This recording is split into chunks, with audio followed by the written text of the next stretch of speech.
Morning students, स्वागत है आपका मॉस और एसएम की इस ऑनलाइन क्लासेस में। हमारा चल रहा था कॉलम एंड स्टड, और कॉलम एंड स्टड की मैंने सारी थ्योरी करा दी थी, कुछ न्यूमेरिकल भी करा दिए थे। और आज हम लोग मैंने आपको बताया था कि कुछ इंपॉर्टेंट क्वेश्चन कराऊंगा जो आपके एग्जाम में आ सकते हैं या आ चुके हैं।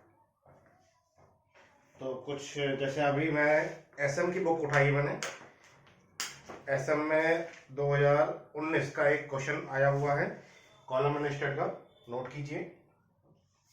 इसको नोट कर लेंगे पहले सभी लोग। लिखिए, एक खोखला बेलनाकार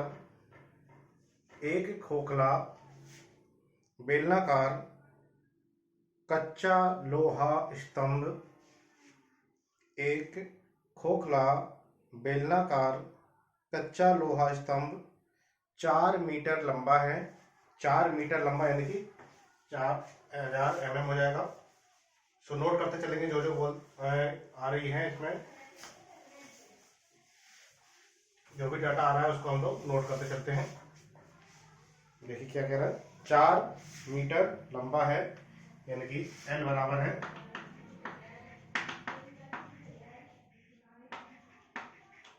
4 मीटर लंबा है, जिसमें दोनों सिरे फिक्स हैं, यानी कि दोनों सिरे फिक्स है, यानी कि आपका जो LE है, समतुल्य लंबाई है, फिक्स में क्या होता L/2। मैंने आपको नोट कराया था दोनों सिरे फिक्स है तो क्या हो जाएगा L/2, यानी कि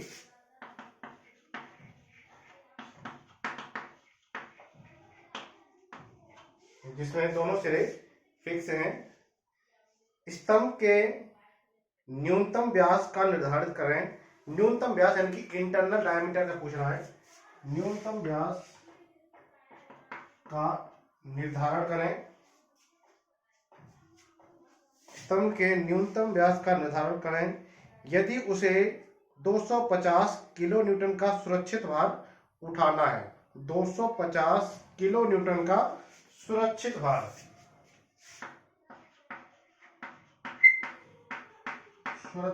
कितना दिया है 250 किलो न्यूटन का सुरक्षित भार उठाना है, जिसमें 5 की सुरक्षा हो, यानी कि फैक्टर ऑफ सेफ्टी कितनी है इसकी 5। फैक्टर ऑफ सेफ्टी कितनी है 5। अब यहां पर देखिए, मैंने आपको बताया था सुरक्षित भार क्या होता है,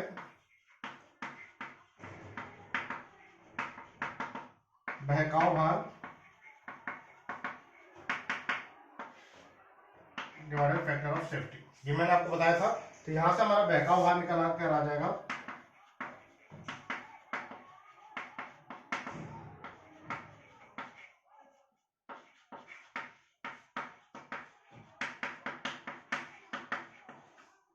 बहकाव भार क्या आ जाएगा, सुरक्षित भार इंटू फैक्टर ऑफ सेफ्टी, यानी कि हो जाएगा 250 इंटू 5।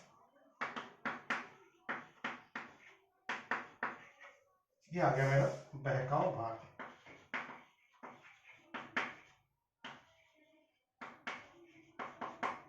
ठीक है, चलिए क्या कह रहा है, इसमें 5 की सुरक्षा हो, आंतरिक व्यास को 0.8 गुना बाहरी रूप के में लें। आंतरिक व्यास को 0.8 गुना बाहरी व्यास के रूप में लें, यानी कि जो आंतरिक व्यास है 0.8 गुना है बाहरी व्यास के। इसने ये कहा है आंतरिक व्यास को 0.8 गुना बाहरी व्यास के रूप में लें। रैंकिन सूत्र में सिग्मा सी इक्वल टू दिया है। रैंकिन सूत्र में सिग्मा सी दिया है 550 न्यूटन पर mm², और ए बराबर दिया है, स्मॉल ए बराबर दिया है 1/1600। 1/1600 ले। चलिए, ये था हमारा सवाल। अब यहाँ पर हम लोग देखते हैं कि कैसे करना है। हमको रैंकिन फॉर्मूला लगाना है। मेन हमें जो लगाना है वो रैंकिन का फॉर्मूला लगाना है यहाँ पर।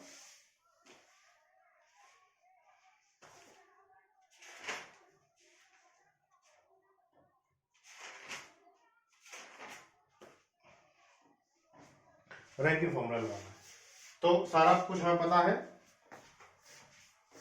सुरक्षित भार, बहकाव भार सब आ गया है।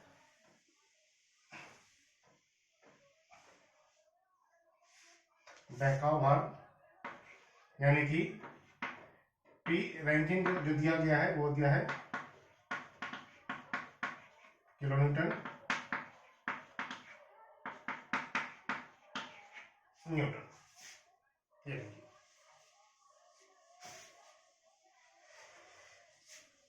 क्या निकालना है मुझे, डी का मान निकालना है। कैपिटल डी आ जाए या स्मॉल डी आ जाए कोई बात नहीं, फॉर्मूला नोट कर लेते हैं कि आर इक्वल टू होता है sigma C into a divide by 1 plus a l e upon k का स्क्वायर।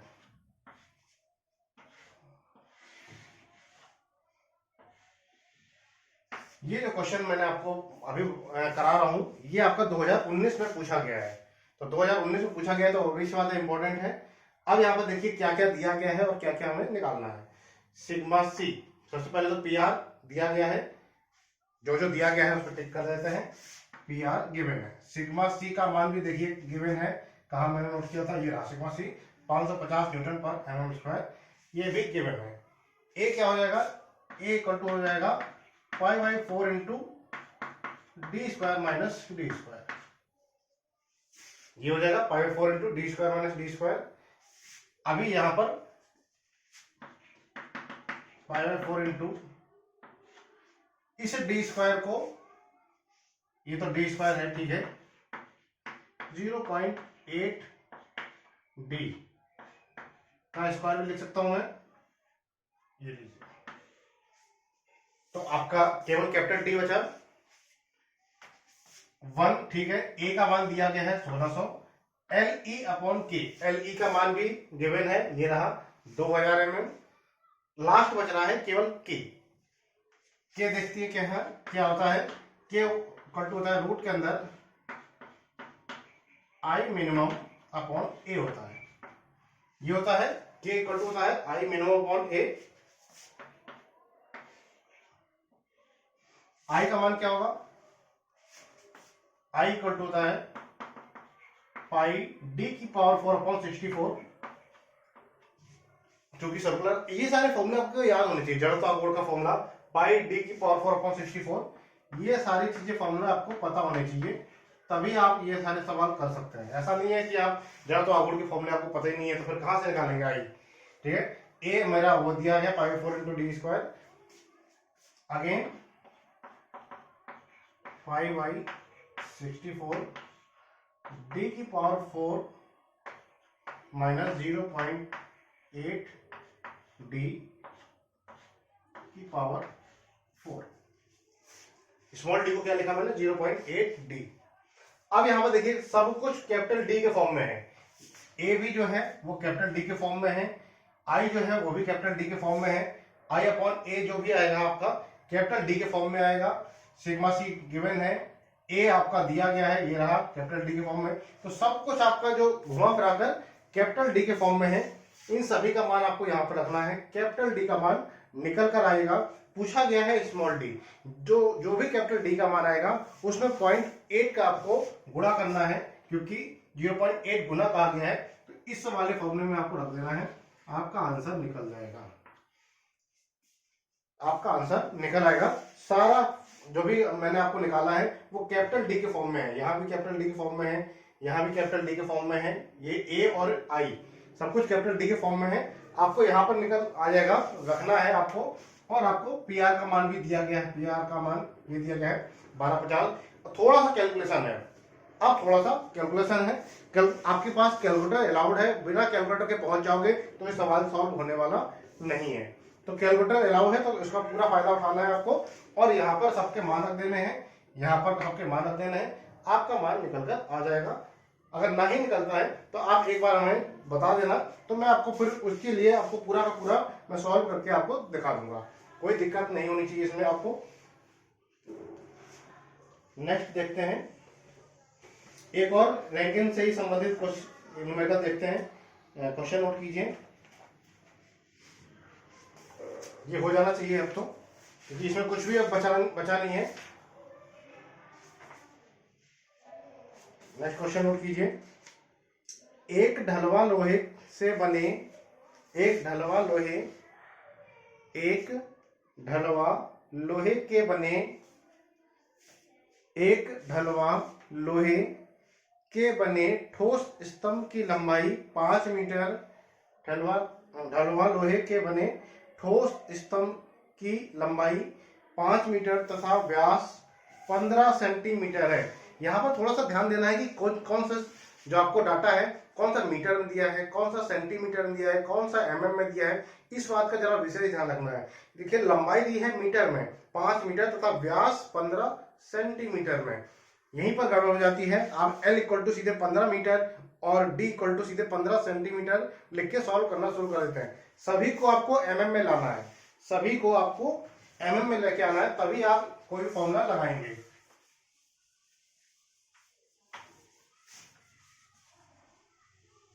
यूनिट पर आपको विशेष ध्यान देना है।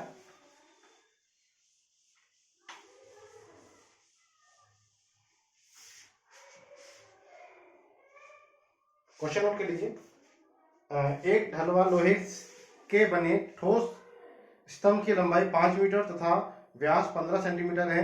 यह नीचे के सिरे से स्थिर यानी कि बद्ध तथा दूसरे सिरे पर मुक्त है। यह नीचे के सिरे से बद्ध तथा दूसरे सिरे पर मुक्त है, यानी कि खुला हुआ है, यानी कि आपका LE बराबर हो जाएगा 2L। थोड़ा सा आपको ये चारों फॉर्मूले आपको फिर से अगर मैं बता दूं, दोनों सिरे आपके हिंज हो तब LE इक्वल टू होता है L। एक सिरा आपका हिंज है, दूसरा सिरा फिक्स है, ये हिंज है,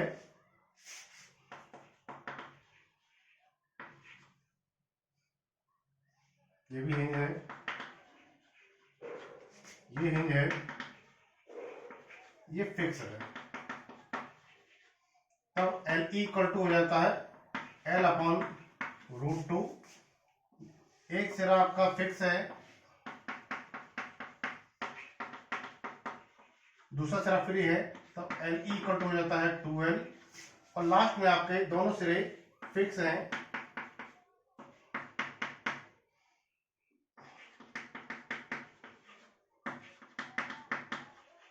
तब LE इक्वल टू हो जाता है L/2। ये फ्री है।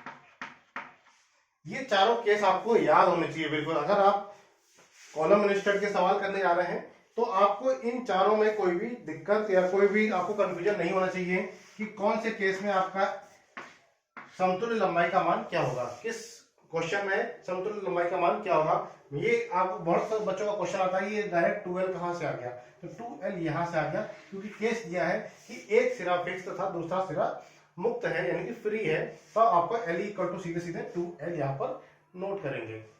ठीक है, तो ये चीज आपको याद होनी चाहिए। अगर सुरक्षा गुणांक आगे लिखेंगे, एक सिरा फिक्स तथा दूसरा सिरा मुक्त है। अगर सुरक्षा गुणांक 5 है, सुरक्षा गुणांक फैक्टर ऑफ सेफ्टी 5 है, यदि सुरक्षा गुणांक 5 है तो स्तंभ का निरापद भार ज्ञात करें। निरापद भार सेफ लोड जिसे कहते हैं, यानी सुरक्षित भार जिसे कह सकते हैं।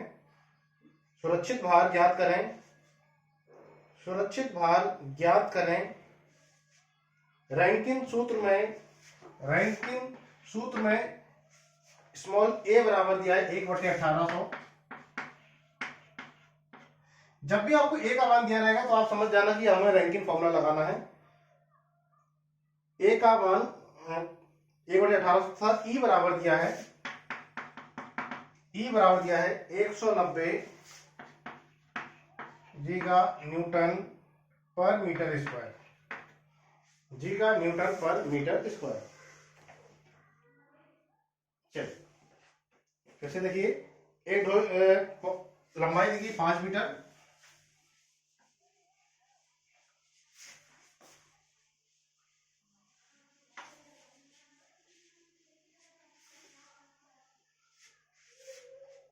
लंबाई दी गई है 5 मीटर यानी कि 5000 mm।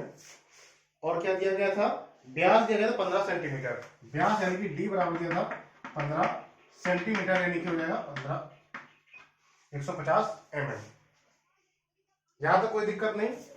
अब निकालना क्या था, हमें सुरक्षित भार ज्ञात करना है। सुरक्षित भार के लिए आपको फैक्टर ऑफ सेफ्टी दिया गया है।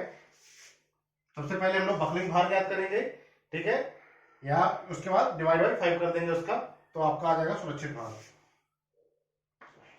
पी आर इक्वल टू आपको पता है sigma C into a upon 1 plus a l e upon k. ये फॉर्मूला आपको रटा हुआ होना चाहिए, ये आपको पहले से ही रटा हुआ होना चाहिए। अब इसमें देखते हैं क्या क्या दिया गया है, क्या क्या हमें निकालना है, कैसे निकलेगा। क्लियर। अब यहां पर देखिए पी आर, ठीक है, पी आर तो मुझे निकालना ही है। सिग्मा सी कहीं दिया है क्या, सिग्मा सी कहीं दिया है, सिग्मा सी कहीं नहीं दिया है, कोई बात नहीं। ए इक्वल टू हो जाएगा pi by 4 b square pi by 4 150 का स्क्वायर। इसमें कोई दिक्कत नहीं है, ए का मान निकल गया, 1 में कोई दिक्कत नहीं। स्मॉल ए का मान 1/1800 दिया है। एल ई का मान ये रहा, एल ई बराबर है 2L यानी कि 2 इंटू 5000 इक्वल टू 10,000 mm। ये देखिए एल ई भी आ गया। के बराबर होता है रूट के अंदर आई मिनिमम अपॉन ए। आई का मान क्या होता है, पाई डी की पावर 4 अपॉन 64,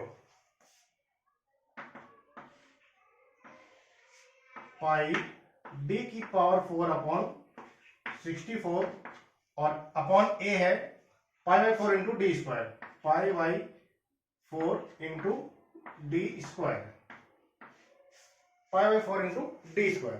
तो यहां से जो भी कट पिट रहा होगा वो आपका निकल आएगा। जैसे आपका पाई से पाई कट रहा है, डी स्क्वायर कट रहा है, ये 16 चौको 64 हो गया, यानी कि के बराबर आ गया D square by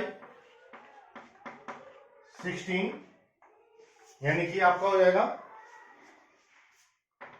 D by 4। D by 4, D का मान कितना दिया था 150/4, यानी कि आपका कुछ आ जाएगा 150/4, जो भी मान आ रहा हो, इसका जो मान के का आ रहा है अप्रोक्सीमेट आ रहा है 37.5। 37.5 आएगा क्या, 75 का आधा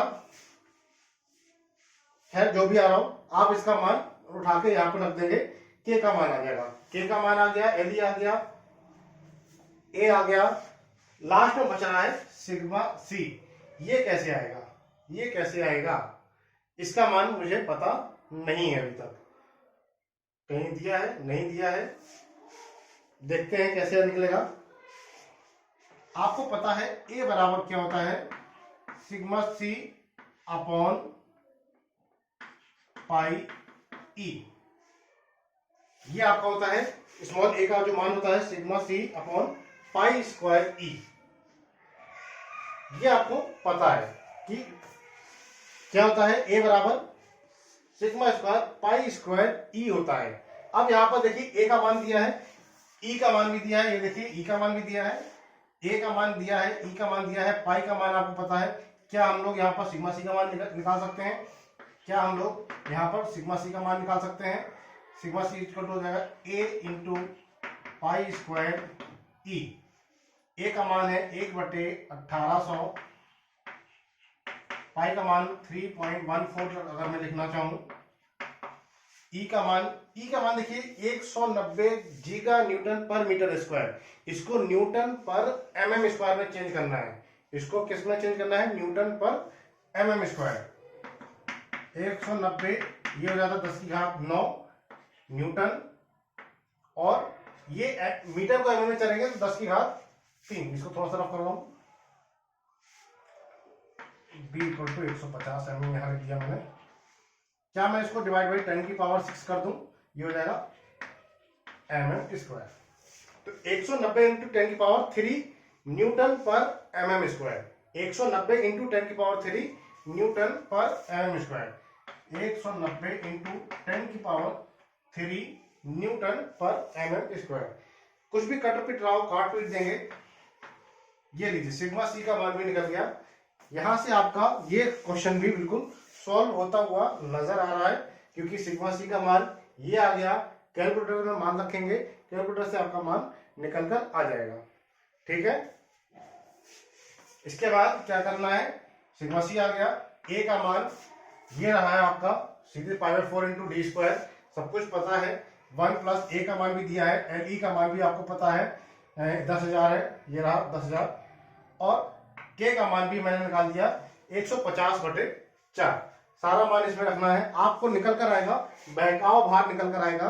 पूछा क्या गया है, सुरक्षित भार, उसके लिए आपको फैक्टर ऑफ सेफ्टी दिया गया है, ये रहा फैक्टर ऑफ सेफ्टी। जितना भी मान आएगा डिवाइड बाई 5 करना है आपको, वही आपका फाइनल आंसर होगा, वही आपका क्या होगा, फाइनल आंसर होगा।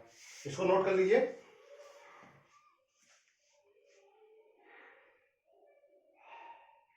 इसको नोट कर लीजिए फटाफट।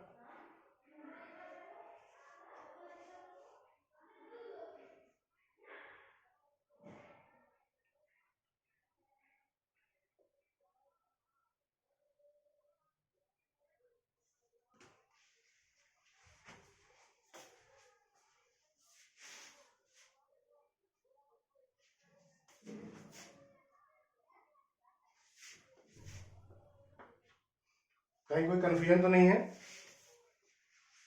आई मिनिमम अपॉन ए, आई का मान पाई बाई 4 पाई डी की पावर 4 अपॉन 64, ये हो गया। अपॉन ए था तो पाई बाई 4 इंटू डी स्क्वायर, 4 ऊपर चला गया, डी स्क्वायर नीचे आ गया, पाई 4 into D square. D square से ये कट गया, स्क्वायर हो गया, पाई से पाई कट गया, 16 चौको 64 हो गया, तो डी स्क्वायर बाई 16 बचा नीचे। ठीक है, तो डी अपॉन, इसको मैं डी स्क्वायर बाई 4 भी लिख सकता था, डी स्क्वायर बाई 4 का होल स्क्वायर, डी बाई 4 का होल स्क्वायर, तो ये कट जाता, तो डी बाई 4 आ गया सीधे सीधे। डी का मान दिया गया है आपको 150 mm, तो 150/4 आ गया सीधे। चलिए ये सवाल सॉल्व हो गया, कहीं कोई दिक्कत नहीं, कहीं से कोई प्रॉब्लम नहीं है आपको। अब एक एक चीज आप बच्चे क्या समझते हैं कि अब मैं आपको ये नोट कराऊंगा, ये नोट कराऊंगा, ये नोट कराऊंगा, फिर आपको आंसर बताऊंगा। ये बेटा आपको खुद करना है, मैं आपको तरीका बता दे रहा हूं कि आपको कौन सा न्यूमेरिकल, या आपको जैसे ये नहीं दिया था सिग्मा सी, यहीं पर आप फंस जाते कि अब तो सिग्मा सी दिया ही नहीं है, अब ये सवाल कैसे होगा। तो मैंने आपको तरीका बता दिया कि ये आपको फॉर्मूला पता होना चाहिए। ये तभी आपको फॉर्मूला पता होगा जब आपने इसकी प्रूविंग देखी होगी रैंकिन फॉर्मूले की। तो रैंकिन फॉर्मूले में मैंने आपको नोट कराया था, ये रैंकिन स्थिरांक होता है, sigma C upon pi square E जो होता है वो रैंकिन स्थिरांक होता है। यहाँ पर देखिए सिग्मा सी को निकालना है, ए का मान दिया है, पाई का मान पता है, ई का मान इसीलिए दिया है, ई का, जबकि यहाँ पर कोई इस्तेमाल नहीं है, यहाँ पर ई का कोई यूज नहीं था, लेकिन ई का मान दिया है, यानी कि आपको ये हिंट दे दिया कि आपको ये वाला फॉर्मूला इस्तेमाल करना है। चलिए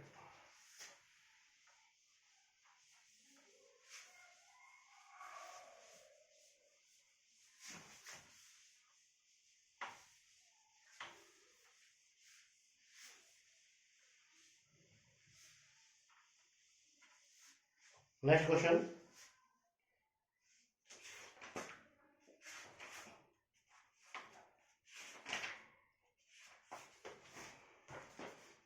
एक अच्छा क्वेश्चन है, हाँ नोट कीजिए।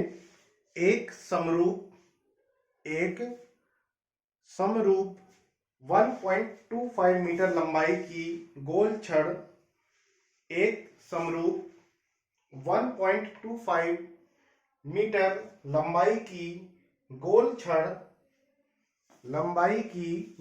छड़ अपने सिरों पर शुद्धालंबित है, अपने सिरों पर शुद्ध आलंबित है। अब यहां पर दिमाग घूमेगा आपका। शुद्ध आलंबित है, इसमें 350 न्यूटन के, इसमें 350 न्यूटन के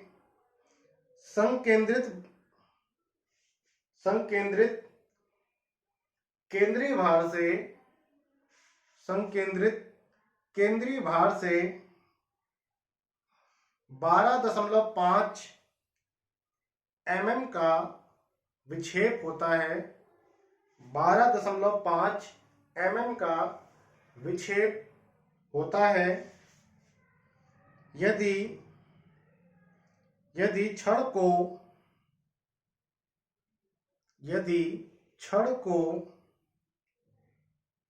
सिरों पर पिन द्वारा जुड़े, छड़ को सिरों पर पिन द्वारा जुड़े एक स्टड के रूप में प्रयोग किया जाए, एक स्टड के रूप में प्रयोग किया जाए, तो उसमें आयलर क्रिपलिंग भार की गणना कीजिए।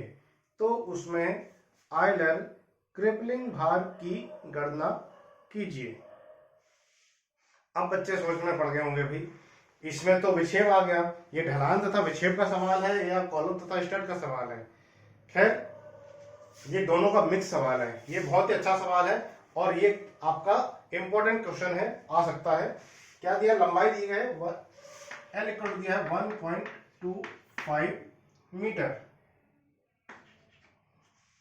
एक समरूप यानी कि बिल्कुल एक जैसी है। 1.25 लंबाई की गोल छड़ अपने शुद्ध सिरे पर शुद्ध आलंबित है। शुद्ध आलंबित धरण है, विक्षेप दिया गया है। देखिए कैसे निकलेगा इसका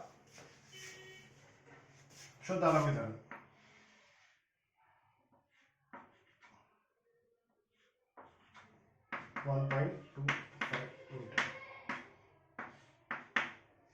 और इस पर कितना भार दिया है, 350 न्यूटन।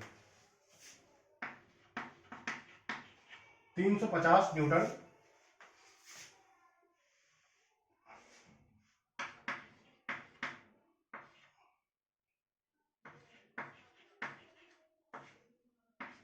वन 1.25 को मैं 1000 से गुणा कर देंगे तो 1 2 3 1 12 50 mm आ जाएगा। 1.25 मीटर था, 1000 से गुणा किया तो ये आ जाएगा 1250 mm। पॉइंट ए, बी और पॉइंट सी। अब यहाँ पर विक्षेप कहा गया, विक्षेप बराबर, आपको फॉर्मूला अगर याद है तो बहुत अच्छी बात है कि आपको फॉर्मूला याद है। क्या होता है बताएगा कोई? कुछ ध्यान आ रहा है? WL³ upon 48 EI। कुछ याद आ रहा है? WL³ upon 48 EI। ये होता था क्या फॉर्मूला? WL³ upon 48 EI। ये फॉर्मूला होता था क्या इस वाले में? अगर आपको फॉर्मूला याद नहीं भी है, फॉर एग्जांपल आपको फॉर्मूला याद नहीं आ रहा है, तो 1 मिनट लगेगा आपको यहाँ पर निकालने में, सिर्फ 1 मिनट। कैसे 1 मिनट लगेगा? अभी मैं इसको थोड़ी देर के लिए W मान लेता हूं और इसको मान लेता हूं L।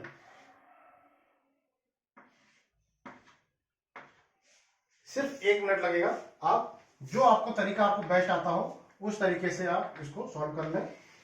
आपको पता है।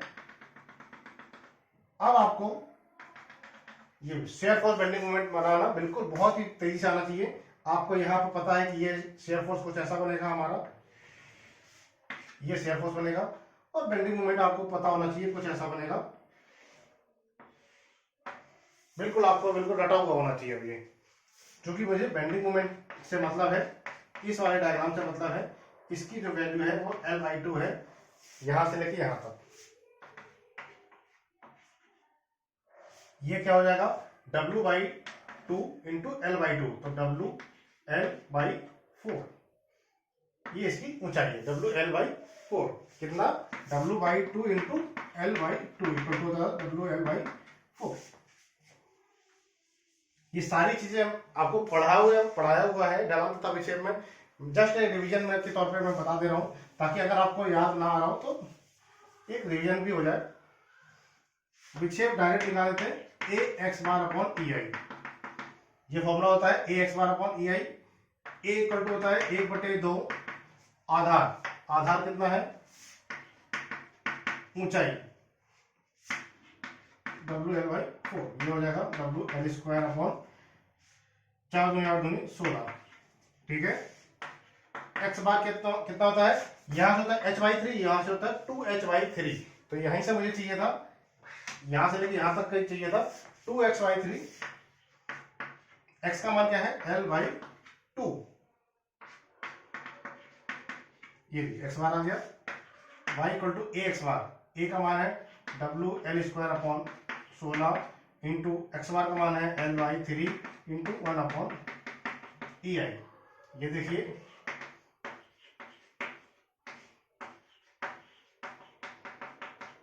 एक मिनट लगेगा आपको। अगर थोड़ा बहुत भी आपको ध्यान तथा विक्षेप में अगर पढ़ा होगा आपने, तो 1 मिनट में आपका निकल आ गया WL/48 EI। सीधे सीधे आपको इसका ढलान और विक्षेप का फॉर्मूला पता होना चाहिए। ए एक्स बार अपॉन ई आई, और विक्षेप का क्या है? ये विक्षेप का है। ढलान का क्या है? ए अपॉन ई आई। क्लियर? यदि आपको दूसरा मेथड आपको याद आ रहा हो कुछ, उसको भी रिवीजन करा देता हूं।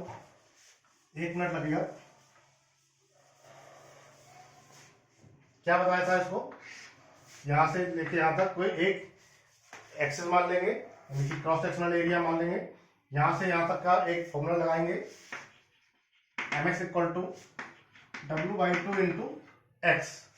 W/2 ये रहा बल, और यहां से यहां तक की दूरी जो है मैंने x मानी थी। इसको mx को क्या ले सकते हैं? EI/d² upon dx² equal to W/2 into x, समीकरण नंबर 1। अब मैं ये बता रहा हूँ डबल इंटीग्रेशन मेथड से कैसे आपको निकालना है। 1 मिनट लगेगा। Into d² upon dx²। इसका क्या करना था? समाकलन करना था। समीकरण नंबर 1 का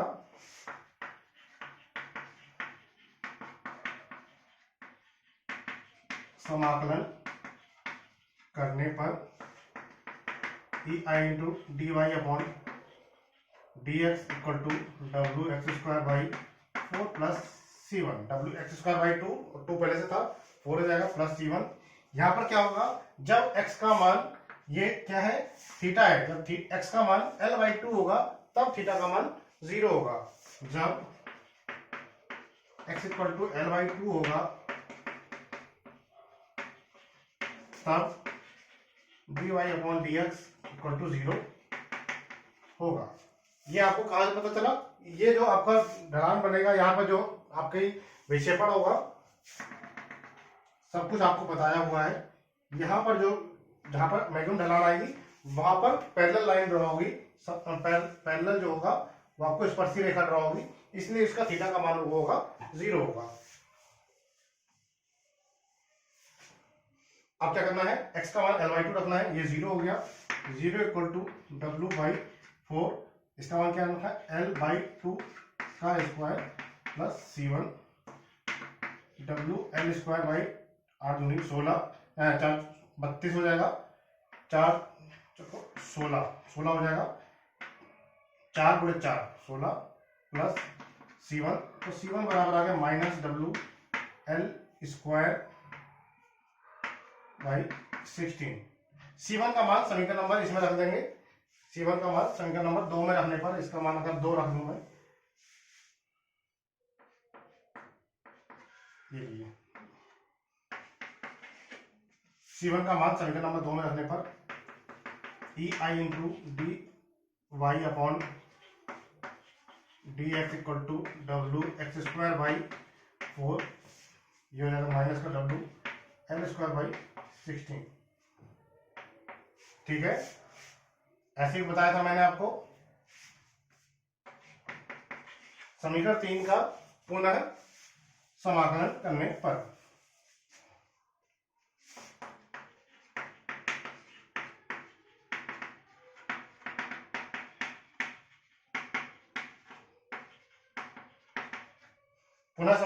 पर क्या हो जाएगा?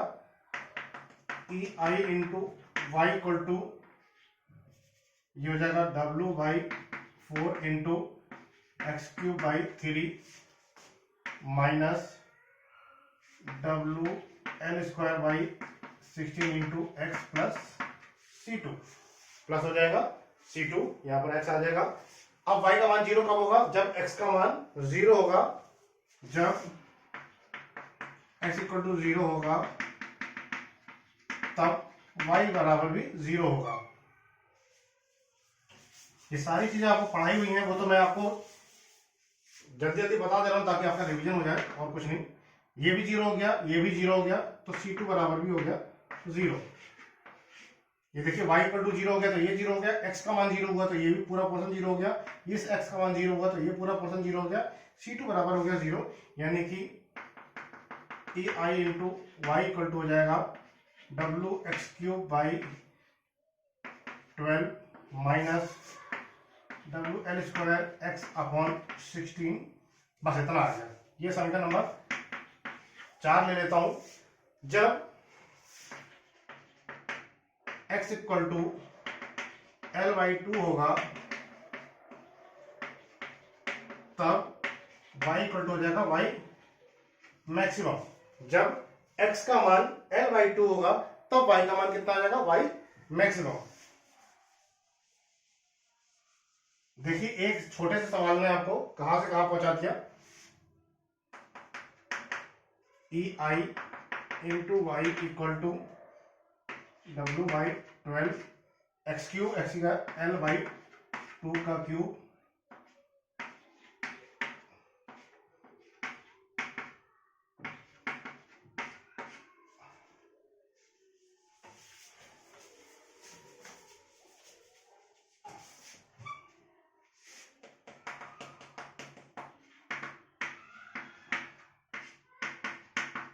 दो 2 4 दूनी 8,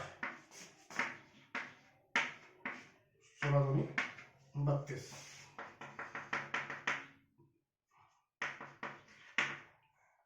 12 के 96 होता है, 96। तो ये हो जाएगा WL³ minus 3WL³ minus 2WL³ upon 96। ये लीजिए,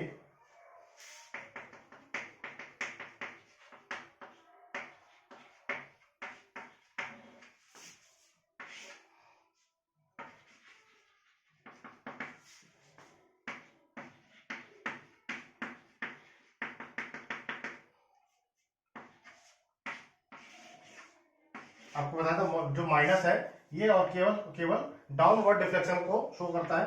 तो ये आ गया WL/48 EI। तो मैंने आपको एरिया मोमेंट मेथड और डबल इंटीग्रेशन मेथड सर एक बार लगभग दोबारा से रिवीजन करा दिया, ताकि आपको अगर फॉर्मूला उस टाइम पे याद ना आ रहा हो तो आपको जो मेथड आपको सही लग रहा हो उससे तुरंत आप उसको रिकवर कर लें, आपको फॉर्मूला रखने की जरूरत ना पड़े। क्लियर? तो ये सारी चीजें आपको पता होनी चाहिए। चलिए, मेरा y इक्वल टू था WL³ अपॉन 48 EI। y का मान दिया गया है क्या? L का मान दिया गया है 1.25 मीटर, 1.25 मीटर यानी कि 1.25 इंटू 10⁻³ mm। क्लियर? यहां पर दिया है और इसमें 350 न्यूटन का W का मान दिया गया है, 350 न्यूटन। संकेतित मान लग रहा है इसमें 12.5 mm का विक्षेप होता है। Y का मान दिया है 12.5 mm का विक्षेप होता है। यदि क्षण को सिरों द्वारा पिन द्वारा जुड़े हैं यानी कि LE बराबर हो जाएगा L के बराबर, यानी कि दोनों जो है हमारा हिंज बीम है, पिन द्वारा जुड़े यानी कि हिंज बीम कहलाती है। ये L इक्वल टू L, ये अभी हम लोग बाद में देखते हैं, पहले इस पर आते हैं। Y का मान दिया है 12.5, W का मान दिया गया है 350, L का मान दिया है 1.25 इंटू 10⁻³ क्यूब। थोड़ा सा और सिंप्लीफाई कर लें, ये हो जाएगा 125 2.50 क्यू अपॉन 48 ना ई का मान दिया है ना ई आई का मान, तो सीधे सीधे हम लोग ई आई का मान निकाल लेंगे। ई आई इक्वल टू हो जाएगा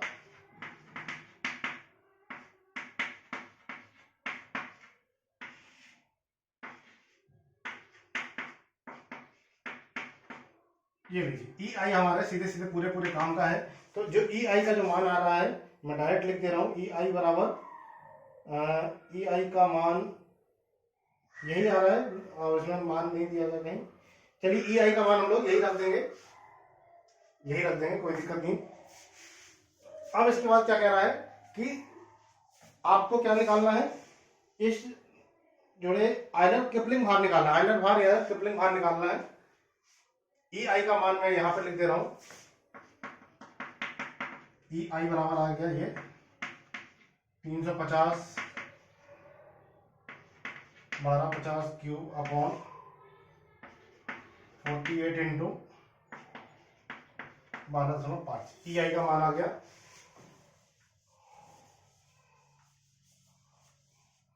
क्रिपलिंग बार तो क्या है, पी ई बराबर पूछा गया तो क्या होता है pi square sigma C into A, क्या pi square E I upon L square.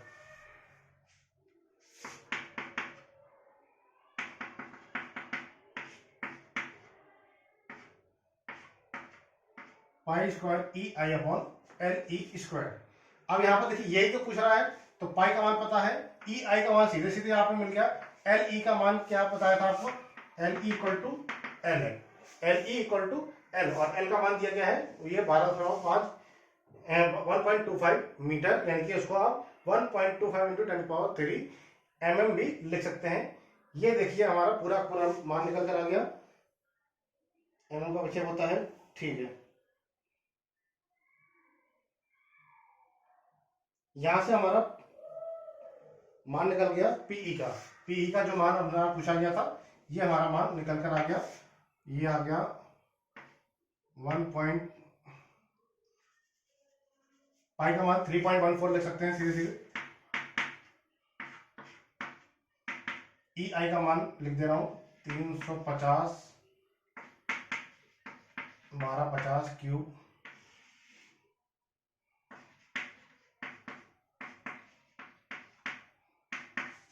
L E का मान जो है वो रहा, एल ई का मान यही होगा 1.25 इंटू 10 पावर, यानी 1250 सीधे सीधे लिख दे रहा हूं, ये लीजिए। तो ये सवाल देखिए था कितना छोटा, लेकिन इसको एक्सप्लेन कितने बड़े तरीके से किया जा सकता है, कि केवल एल ई का मान आपको निकालने के लिए आपका दिमाग घूम गया होगा कि ये कहाँ का सवाल, विक्षेप ढलान तथा विक्षेप का अगर जिसने चैप्टर नहीं पढ़ा होगा तो वो ये कभी कर ही नहीं सकता। पर मैं आपको हर बार बोलता हूं कि हर एक चैप्टर प्रीवियस चैप्टर से कनेक्ट होता है। ये देखिए ये चैप्टर भी आपके प्रीवियस चैप्टर से कनेक्ट हो गया, क्योंकि यहाँ पर ढलान तथा विक्षेप का फॉर्मूला यूज हो गया। तो पी का जो मान आ रहा है वो आप लोग निकाल लेना, मैं इसमें नोट कर दे रहा हूँ 7196 आ रहा है, वैसे तो 7196.5 न्यूटन।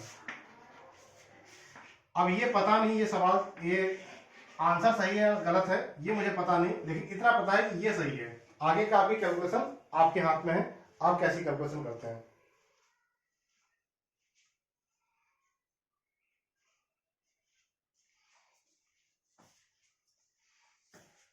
तो आई थिंक आपको समझ में आया होगा। चलिए एक क्वेश्चन और करते हैं, एक और अच्छा सा सवाल है। सवाल तो कई सारे लेके आया था लेकिन हो नहीं पाए। चलिए, किसी कॉलम की काट आई है, किसी, इसको रफ कर दे रहा हूं,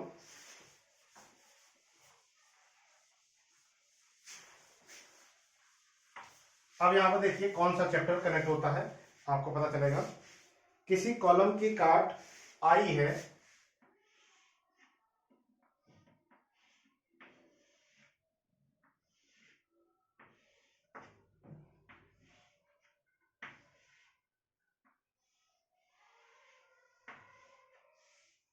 किसी कॉलम की काट आई है जो कि चित्र में दिखाई गई है।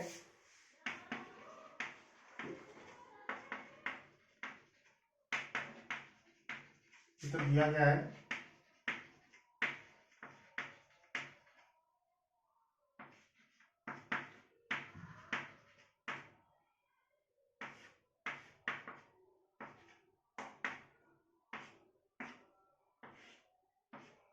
ये चित्र में दिया गया है, कॉलम की काट आई है। यह कॉलम 3 सुरक्षा गुणांक पर, सुरक्षा गुणांक FOS इक्वल दिया है 3 सुरक्षा गुणांक पर 400 किलो न्यूटन का भार वहन करता है, यानी कि PE इक्वल दिया है 400 किलो न्यूटन का भार वहन करता है। कॉलम के एक सिरा स्वतंत्र तथा दूसरा सिरा बद्ध है। एक सिरा स्वतंत्र तथा दूसरा सिरा बद्ध है, यानी कि क्या हो जाएगा 2L। एक सिरा स्वतंत्र है, दूसरा सिरा बद्ध है, फिक्स है, 2L हो जाएगा। यहाँ पर LE का मान 2 बद्ध है। उसकी लंबाई ज्ञात कीजिए। बद्ध हो तो उसकी लंबाई ज्ञात कीजिए। E का मान दिया है 150 गीगापास्कल। 150 गीगापास्कल यानी कि न्यूटन पर मीटर स्क्वायर।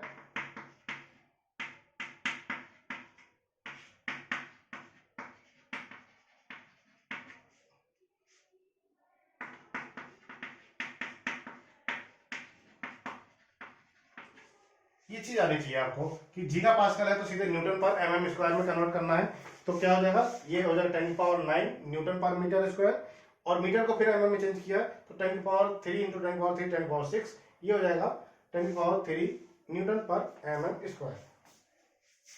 क्लियर। अब क्या करना है, लंबाई ज्ञात करनी है। तो लंबाई ज्ञात करना है, ये आपको कौन सा फॉर्मूला लगेगा, क्योंकि यहाँ पर ना A का मान दिया है तो रैंकिन नहीं लगेगा, ये आपका आयलर सूत्र से ही आपका हो जाएगा। देखिए सबसे पहले बहकाव भार गुणा ज्ञात करना है। तो बहकाव भार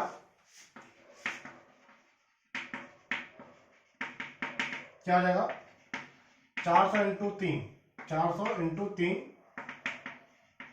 1200 kilo Newton, 1200 kilo Newton. 400 into 3 1200 kilo Newton. ये कहां से आया, फॉर्मूला आपको अभी नोट कराया था मैंने सुरक्षित गुणांक का। अभी आपको बताया था सुरक्षित भार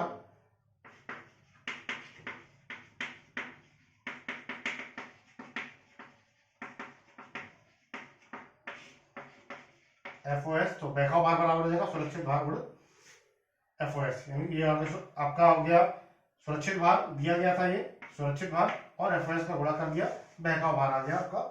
ये आपका सुरक्षित भार था, ये सुरक्षित भार था। अब इसको मैं सीधे सीधे नोट कर दूं, 150 इंटू 10⁻³ न्यूटन पर mm स्क्वायर।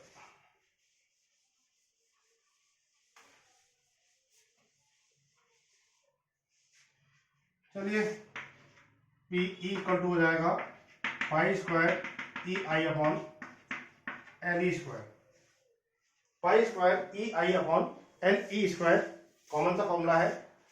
E का मान दिया गया है, ये दिया है। LE का मान निकालना है। LE बराबर क्या हो जाएगा, 2L हो जाएगा। मेन है I क्या होगा, I अब यहां पर देखिए कौन सा सेक्शन है, I, और ये I क्या होता है, I मिनिमम। क्या होता है, I मिनिमम। अब यहां पर आपको दोनों ही निकालने पड़ेंगे, I x भी निकालना पड़ेगा, I y भी निकालना पड़ेगा। दोनों निकालिए, दोनों में जो कम होगा उसका मान यहां पर रखा जाएगा। जो दोनों में जो कम होगा उसका मान यहां पर रखा जाएगा इसमें, pi square EI upon LE square. Clear. अब बताइए कैसे निकालेंगे। ये चीज मैंने आपको बहुत डिटेल में बताई है। जड़त्व आघूर्ण में आपको सवाल कराए हुए हैं। आई जो है वो मेरा जड़त्व आघूर्ण ही है, मोमेंट ऑफ इनर्शिया है। अब यहाँ पर देखिए आई एक्स एक्स कैपिटल जी और आई वाई वाई कैपिटल जी, इसके लिए पूरा एक आपको आना चाहिए। आई एक्स एक्स जी वन प्लस आई एक्स एक्स जी टू प्लस आई एक्स एक्स जी थ्री।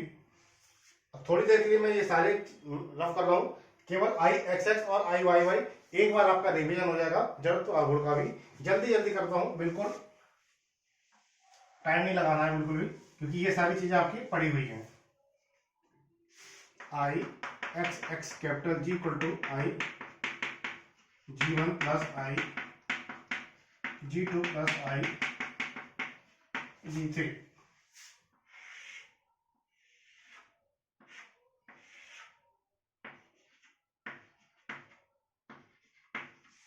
ये सारी चीजें आपकी पढ़ी हुई हैं। 2 चैप्टर का रिवीजन हो गया, ये लीजिए आपका एक ही 2 सवालों में।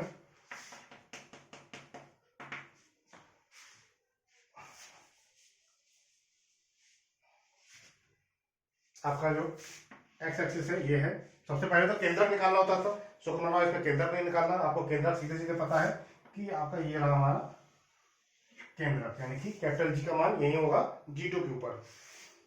देखिए क्या होगा, b D Q upon 12 plus A1 V1 square plus b D Q upon 12 A2 V2 square b D Q upon 12 A3 V3 square.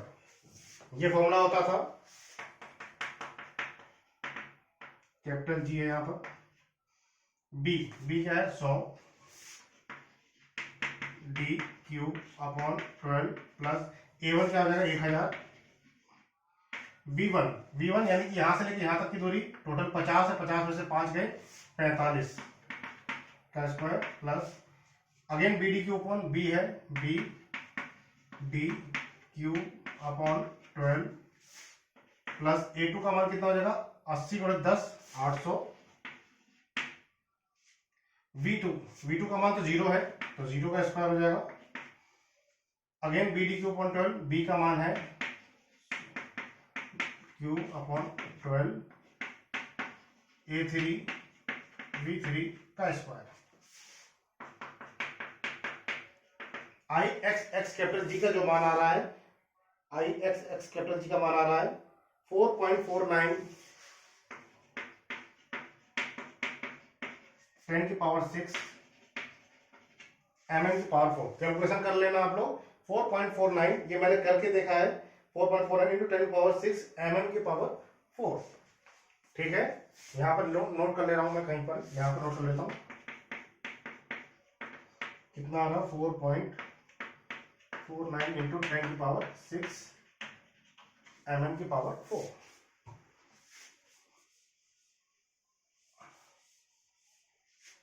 आई Y Y capital G G1 G2 G3।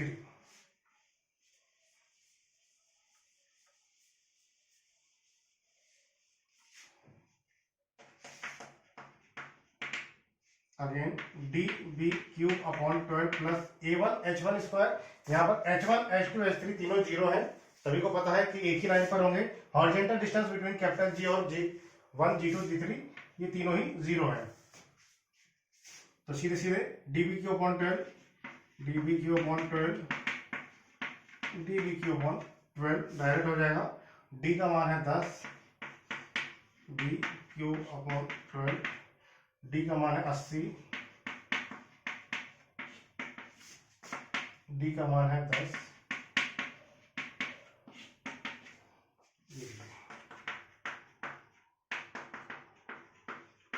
ये दोनों ही मान आपको निकाल के देखने पड़ेंगे। ये आ रहा है 1.67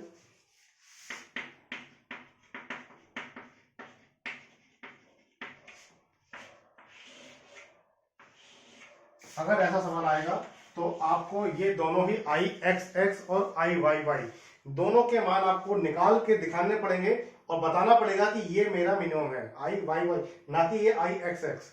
आप डायरेक्ट आई एक्स एक्स का मान नहीं रखेंगे, क्योंकि मिनिमम जो है ये है आई, मिनिमम जो है वो है आई वाई कैपिटल जी का मान है। तो आपको ये वाला मान यूज करना है, ये वाला मान यूज नहीं करना है। इस सवाल में आपको जब भी आई सेक्शन आ रहा है या कोई भी सेक्शन आ रहा है, एल सेक्शन आ रहा है, टी सेक्शन आ रहा है, आपको आई एक्स एक्स और वाई वाई दोनों ही मान निकालने हैं। जो न्यूनतम होगा वही मान हमारे काम का होगा। अब आ जाते हैं अपने मेन सवाल पर।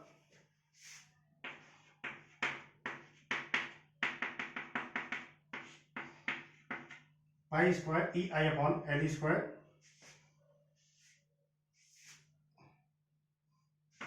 5.3.14 का स्क्वायर। ई का मान मैंने आपको निकाला था, ई का मान कितना था 150 जीगा पास्कल था, 150 इंटू 10⁻³ आया था शायद। आई का मान यह आया 1.67 इंटू 10⁻⁶। एल ई का मान था 2L, 2L का स्क्वायर हो जाएगा 4L स्क्वायर, 2L यानी कि 4L स्क्वायर।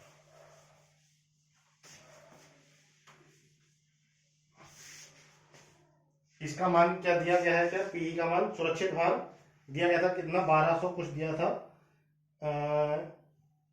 दिया है इसमें 400 किलोमीटर था और सुरक्षित चार्ज दिया 1200 किलोमीटर, यानी कि 1200 × 10⁻³ न्यूटन। 1200 किलोमीटर दिया था, 400 × 3 तो ये हो जाएगा 1200 और 1200 × 10⁻³ हो जाएगा न्यूटन में। ये दीजिए एल ई का मान आ गया, एल स्क्वायर इक्वल टू मैं लिख सकता हूँ 3.14 का स्क्वायर इंटू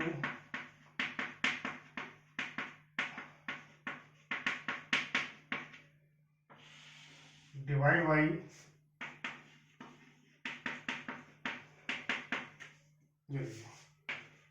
यहां से आपका एल का मान निकल आएगा। कैलकुलेटर है आपके पास, कैलकुलेटर से आप निकाल लेंगे। एल का जो मान निकल कर आ रहा है वो आ रहा है 718। एल का जो मान निकल कर आ रहा है 717.32।